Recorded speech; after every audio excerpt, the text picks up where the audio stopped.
Power outages. They're disruptive, inconvenient, and frustrating. But outages are just as disruptive for utility companies, which is why they tried to prevent them in the first place. Here are a few common myths about power outages. Storms are the most likely cause of outages. Believe it or not, squirrels are responsible for their fair share.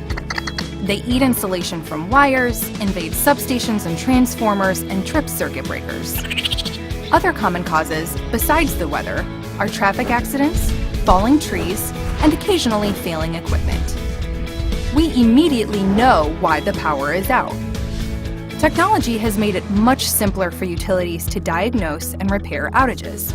But in some cases, we still have to drive to the location of the outage to determine the exact cause and how long it will take to get electricity back on. But don't worry, utility crews are always dispatched immediately when an outage is discovered, and they work as quickly and safely as possible to restore power. All outages take about the same amount of time to investigate and restore. The cause, severity, and location of a power outage all affect how long it takes to fix.